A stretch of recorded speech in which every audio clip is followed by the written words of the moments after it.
늘 깨어 기도하라. 늘 깨어 기도하라. 기다리라, 기다리라. 늘 깨어 기다리라 하는 제목으로서 말씀을 드립니다. 우리는 이제 대림절, 어드벤트 시즌이라고 하는 대림절을 맞이하게 됐습니다. 오늘은 이제 대림절 첫째 주간이고 성탄절을 맞고 또 주님이 다시 오심을 기다리기 위해서 이 대림절의 의미가 거기에 있습니다. 그래서 성탄절 맞기 전 4주간 동안을 준비 기간으로 설정해서 대림절을 지키는 겁니다. 대림절 하면은 먼저 대림절 화환을 만들기 시작합니다. 그래서 대림절 첫째 주일에는 소망의 주제를 가지고 지킵니다. hope, 소망. 그래서 성경 본문도 구약 성경 예언서, 오늘은 예레미야 33장 14, 16절 읽었죠. 이렇게 그래서 예언자의 초라고 합니다. 두 번째, 다음 주일은 이제 둘째 주일인데 대림절 둘째 주일은 피스, 평화를 주제로 예배를 드리고 베들레헴의 초, 대림절 초 가운데 두 번째 보라색 초, 이건 베들레헴 초라 그렇게 말합니다. 셋째 주에는 조이, 기쁨의 초인데 목동의 초입니다. 이때는 이 장미, 기쁨을 상징하는 장미꽃 색깔의 초를 씁니다. 그리고 네 번째 주일은 다시 이제 보라색 초로 쓰고 주제는 love, 사랑의 초인데 천사들이 이제 찬양했죠. 그래서 천사의 초입니다. 그리고 성탄절을 맞이하면은 메시아의 초, 가운데 이제 흰색 초에다가 불을 밝히면서 성탄절을 축하하는 겁니다. 그런 의미를 가지고 있어요. 대림절 첫째 주일 예언자의 초에는 예레미야 33장 14절로 16절 그날이 오면 메시아를 대망하게 된다. 그래서 신약 성경의 성도들, 신약 시대의 성도들은 성탄절을 준비하고 또 다시 오시는 그리스도를 대망하면서 절기를 지킵니다. 회개하면서 깨어 기다리는 주간인 겁니다. 회개라는 말은 신약 성경에서는 헬라어로 쓰기 때문에 헬라어로는 메타노니아입니다.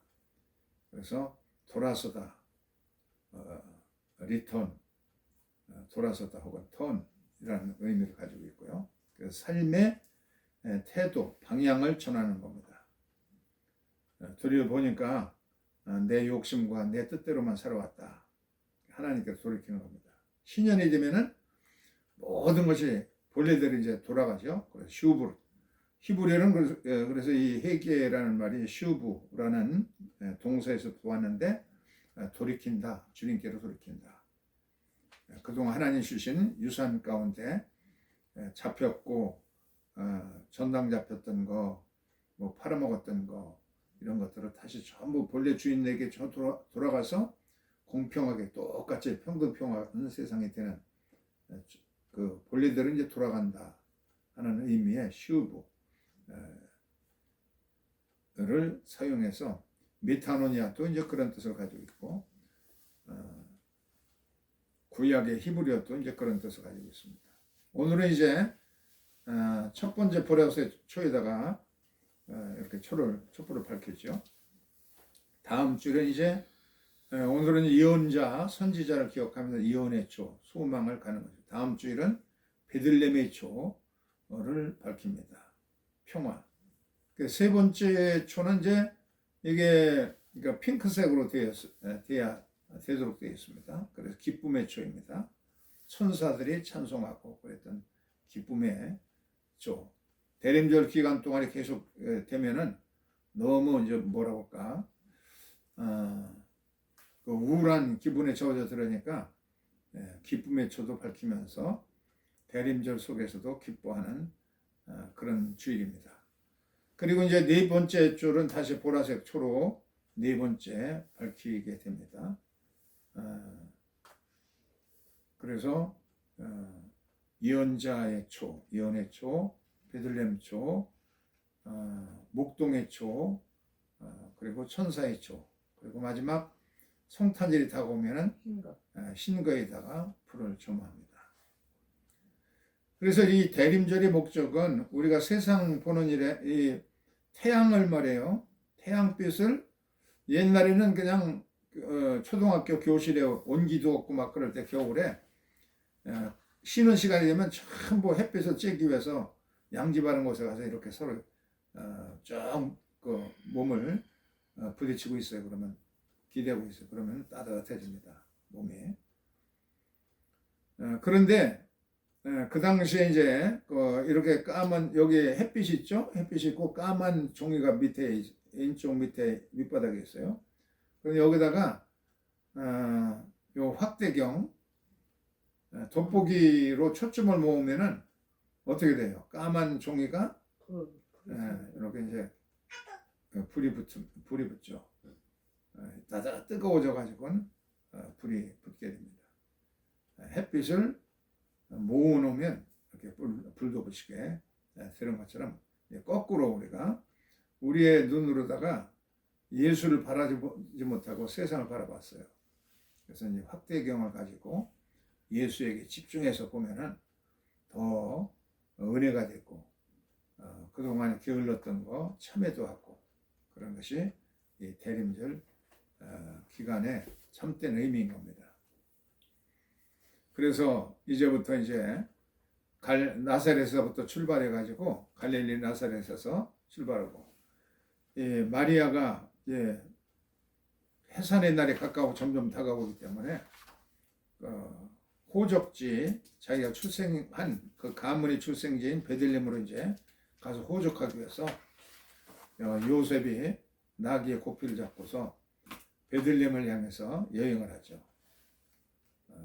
이제 영적으로 우리가 베들레헴을 향해서 성탄절까지 영적인 여행을 하는 그래서 베들레헴 성의 별을 바라보면서 나아가는 순례 기간입니다. 성탄절 날 이렇게 아기 예수가 탄생해서 짐승들이 이르는 마국간에 말구 위에다가 이제 눕혀놓은 성탄절의 극적인 장면이 되는 날까지 영적인 순례를 해나가는 겁니다. 오늘 구약 성경 본문은 예레미야 33장 14절로 16절이었죠. 여기 보면은 그날이 오면은 이스라엘 백성들이 그 남북으로 갈려졌어요. 남북으로 해서 북왕국은 이스라엘이고, 근데 이것이 지혜로 인해서 범죄가 그냥 너무 많기 때문에 하나님이 아수르를 강대국인 북쪽의 아수르 대국을 군대를 데려다가 이 북왕국 사마리아 성에 불타고 포로로 전부 끌려갔습니다. 아수르 제국으로 끌려갔죠. 그리고 남쪽의 유다 왕국도 제정신 못 차리고 자꾸 범죄하고 타락하니까 아무리 선자들이 가서 애쳐도 돌이키지 않습니다. 바빌론의 느부갓네살 아주 사악하고 무서운 군대를 데려다가 심판합니다.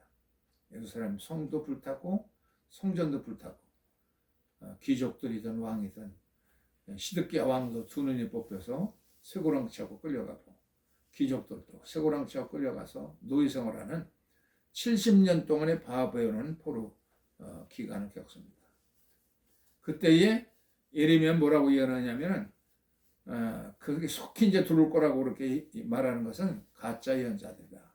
거기서 자식도 낳고 손자도 낳고 그래서 오랫동안 포로 생활할 테니까 그 나라에서 법도 잘 지키고 또 열심히 일을 해가지고 돈도 벌고 그래서 거기서 많은 기간 동안 너희들이 참여해야 그래야 들어올 텐데 들어오게 되면 그날에 이 남북이 이제는 아수르가 바빌론에게 망했기 때문에 바빌론에서 바벨론도 이제 망하죠. 페르시아의 망입니다. 페르시아가 이제 다시 그 지역의 패권 국가가 됩니다. 페르시아의 그 왕이 고레스라는 왕인데 이 사람이 노예들을 전부 석방시킵니다. 가난한 사람들에게는 집을 주고 또 몸이 약한 사람들에게는 병원 진료도 받게 하고 아주 복지 혜택을 많이 줘가지고 이 바벨론을 정복할 때도 그 무혈 정복을 하게 되죠. 그래서 돌아가지고서는 이제 그 인권 선언문이 지금 유엔 사무총장 집무실에 있는데 바로 이 고레스가 칙령을 내린 것입니다. 포로들을 석방하고 가난한 사람들을 위해서는 집을 지어주고 병원도 세워서 진료도 받게 하고 그래서 아주 평화로운 모두가 평등평화한 세상을 만들겠다. 고레스 칙령이 쇠계 문자로서 수메르 문자로 기록되어 있는데 지금까지도 굉장히 보관되고 있습니다. 이렇게 이제 그 페르시아에 의해서 고레스 왕에 의해서 석방되면은 이제 그 아수르도 이제 다 페르시아 왕국이 되기 때문에 아수르에 잡혀갔던 사람 북왕국 사람들도 전부 포로로 해서 석방돼서 돌아온다는 거예요. 그래서 새로운 국가를 세우고 또 성전도 다시 세우고 그러는 날이 오게 될 것이다 하고 예레미야가 이제 약속을 했고 그것이 이제 시편 85편 10절 13절에 이제 이루어진 장면입니다. 포로로 해서 귀환해서 성전도 짓고 국가도 새롭게 만들고 얼마나 신나는 그 세월을 보냅니까? 통일도 이제 되었고 인애와 진리가 같이 만나고 그 빨간 것이 같이 읽어보겠어요. 의와 화평이 서로 입맞추었으며 진리는 땅에서 솟아나고 의는 하늘에서 굽어보도다. 여호와께서 좋은 것을 주시니 우리의 땅에 그 산물을 내리로다. 의가 주 앞에 앞서 가며 주의 길을 닦으리로다.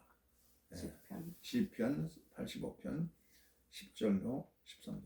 얼마나 이제 아름다운 장면이에요. 포로 귀환해가지고 남북으로 같이 조그만 나라가 힘을 모아도 이 국제 그 경쟁력에서 살아남을 수가 없는데 그런데 남북으로 분단돼가 서로 으르렁거리니까 둘 다 나라가 망했어요. 북쪽이 먼저 망하고 그러면 정신을 차릴 텐데 남쪽도 제정신 못 차리고 있다가 망하고 그래서 망해 보니까 얼마나 힘들어요. 노예 생활을 하니까. 그래서 하나님의 불쌍히 여겨서 이제 해방시켜서 고레스를 통해서 해방됩니다. 그래서 그들이 와가지고 성전도 다시 짓고 그리고 나라도 새롭게 만들고 통일나라가 통일이 되었어요. 이제는 고난을 통해서 주님이 오실 때 이렇게 남북이 통일도 되고 또 인애와 진리가 같이 만나고 의와 화평에 서로 입맞추는 세상, 진리는 땅에서 솟구쳐나고 의는 하늘에서 굽어보는 그런 평등평화의 세상이 오는 것을 노래하고 있습니다.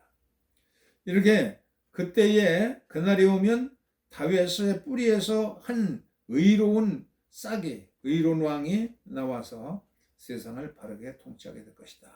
그러면서 참 평등평화의 그 새로운 왕 다윗의 뿌리에서 나오는 의로운 왕에 오실 것을 약속했습니다. 신약 성경의 복음은 그 누가복음입니다. 누가복음 23장 25절로 35절인데 거기 보면은 종말에 해와 달과 별들이 혼란하게 될 것이다. 그렇게 예언했어요. 이 예수님이 감람산에서 예루살렘을 내려다보시면서 이제 제자들이 물어봤어요. 주님이시여 언제 이런 재앙이 있겠습니까?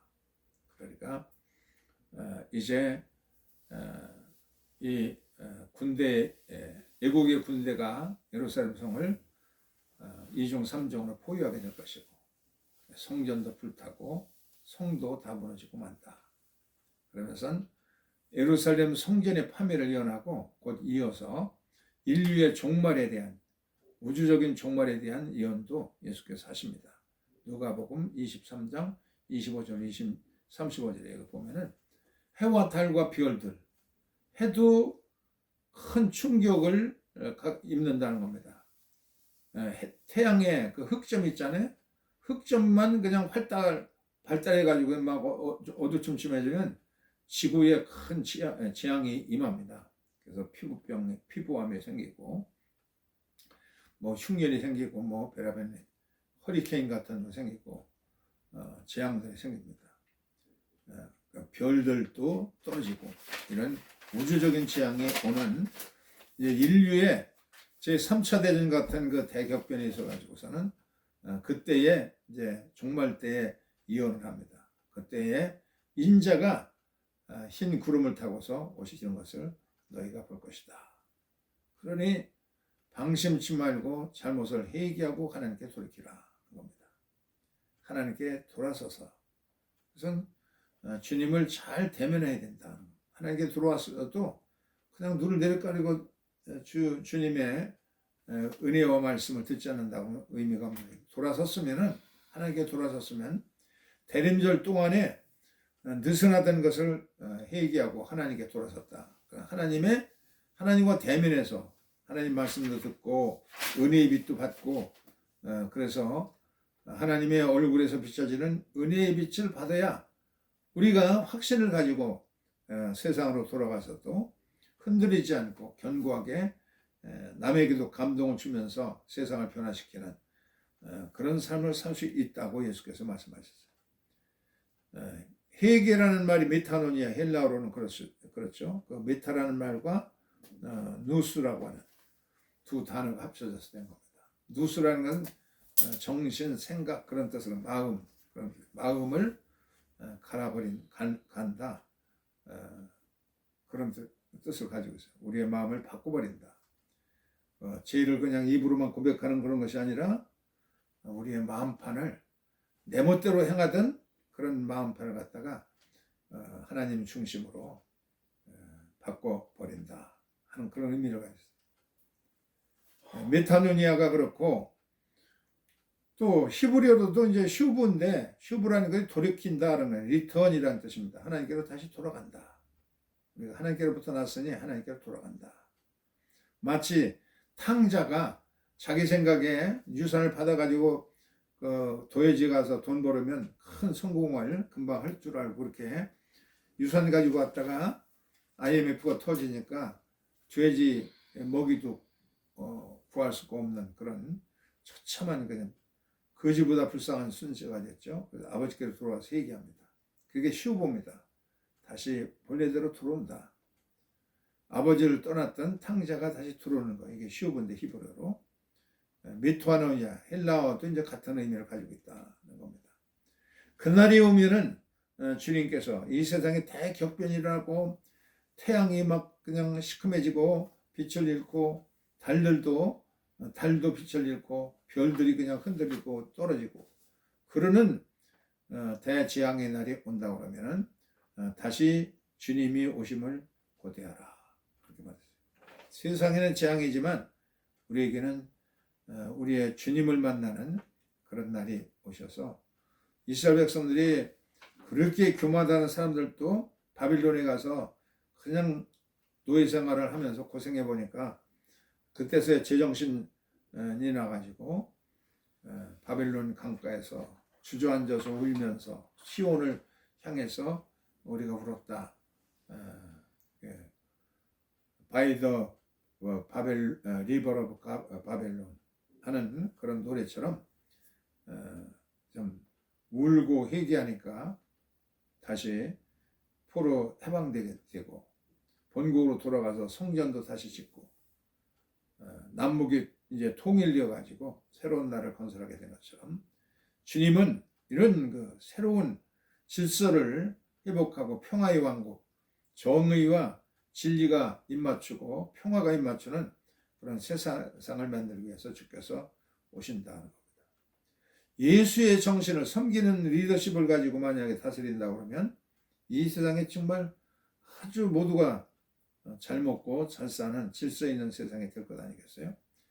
예수를 바르게 우리가 이 대림절 기간 동안 대면하고 그리고 주의 은혜의 빛을 많이 받아서 그래서 우리가 은혜를 많이 받고 변화되면은 그러면 우리가 만나는 사람들에게 은혜를 끼치 말도 은혜스럽게 할 수가 있고 그냥 성질 부리는 것도 온유해질 수가 있고 그래서 세상도 변화될 수가 있게 됩니다.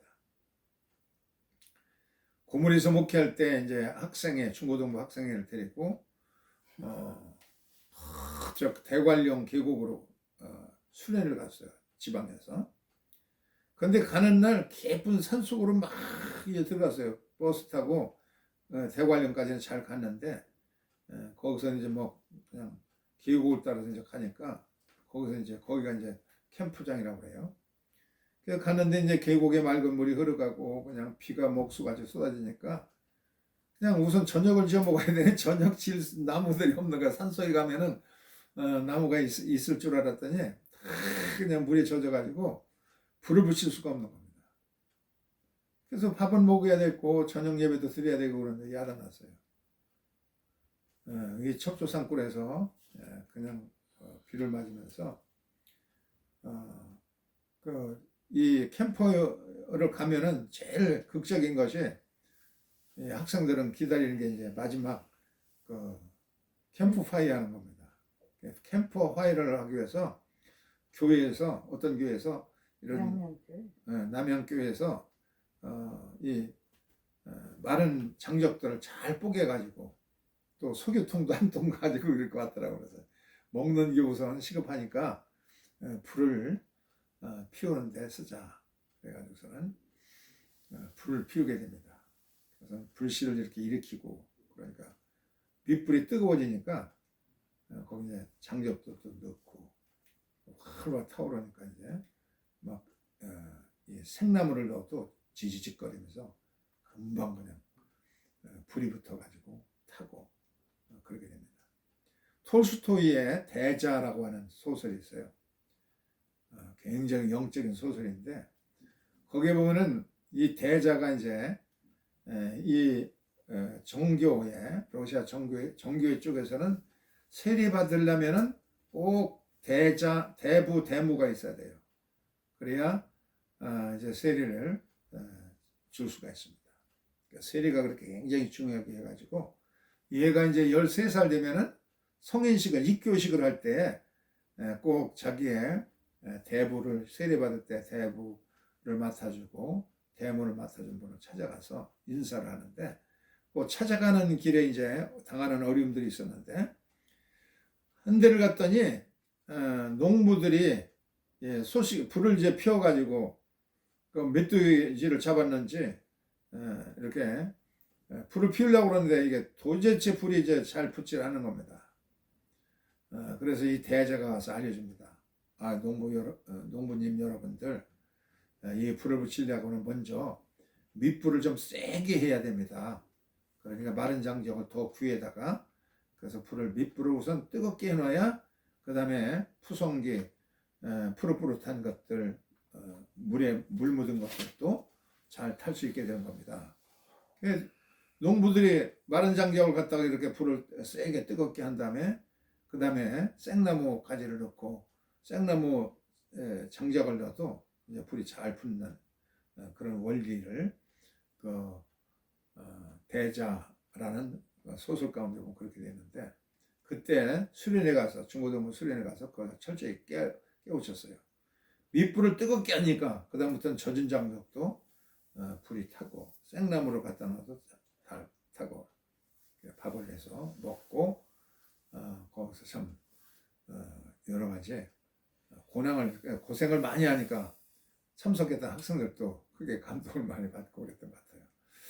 예, 이렇게 우리가 이 대림절을 맞이해서 주님을 많이 바라보고 말씀도 묵상하고 우리의 잘못 살아왔던 것도 회개하면서 우리의 심령이 뜨겁게 되면은 주의 은혜를 많이 받게 된다 그러면은 이 세상에 우리가 참 뭐라 그럴까 그 진보적인 사람들은 태극기 부대를 미워하고, 태극기 부대 사람은 진보적인 사람들을 빨갱이라고 그러고, 막 서로 앙숙이잖아요. 한국 사람들 지금. 우리 크리스천들이 먼저 내가 뜨거워져서, 예수께서 하나님 아버지의 거룩이라고 하는 건 뭐냐? 하나님이 햇빛을 악인들과 선인에게 골고루 주시고, 또 비를 내려주실 때도 세상에 못된 사람들 밭에도 비를 내주시고 선인의 밭에 내려주신 것처럼 이렇게 서로 영향을 끼쳐야 되는 거, 좋은 영향력을 끼쳐서 그 완악한 사람들도 변화되도록 하려면은 바로 우리 가슴이 뜨거워지고 은혜 받아서 주님을 바라보셔서 봐가지고 주의 은혜에 빛나는 얼굴이 되어야 생나무 같은 그런 아주 완악한 이들도 감동이 될 수 있어 같이 뜨거운 마음이 되어가요. 가지면 통일도 오를 수가 있는 것이고 적은의 나라도 만들 수 있다 하는 원리를 우리가 깨우칠 수 있는 그런 한 주간이 되어서 먼저 이 대림절 기간 동안에 나의 영혼, 나의 마음이 뜨거워지고 확신을 갖는 변화되는 기간이 되어서 이 세상에 이 잘 타던 것도 헤쳐놓으면 이렇게 됩니다. 장작불을 잘 타던 것도 띄워놓으면 연기가 꾸역꾸역 납니다. 그런데 이 꺼져가는 장작도 불씨를 다시 모아놓으면 활활 뜨겁게 다시 타오르게 됩니다. 서로가 모여서 주님께로부터 큰 은혜를 받아가지고 정말 장작불이라고 하는 백무산이 지은 그런 시가 있어요. 백무산의 장작불에 보면 우리는 장작불 같은 거야. 먼저 불이 붙은 토막은 불씨가 되고 빨리 붙는 장작은 밑불이 되고 마른 장작들은 이 밑불이 돼서 크게 뜨겁게 타오르야 물 묻고 이런 생나무 장작들도 이제 불이 늦게 붙는다는 거예요. 젖은 놈들도 활활 타오르게 된다. 그래서 장작들을 모아놓으면은 잘 타오르고 또 잘 타는 놈들도 내버려 두면은 꺼져갑니다. 그러니까 수석수석 끓여가지고서 그 불씨를 더 일으켜야 되듯이 예를 들어서 부딪히면서 살아갈 때 활활 타오르는 장작불을 이룰 수 있다 하는 시를 지었습니다. 이런 대림절 기간 동안에 이런 큰 은혜가 우리 모두에게 함께 해주시길 바랍니다. 네, 잠시 묵상하겠습니다.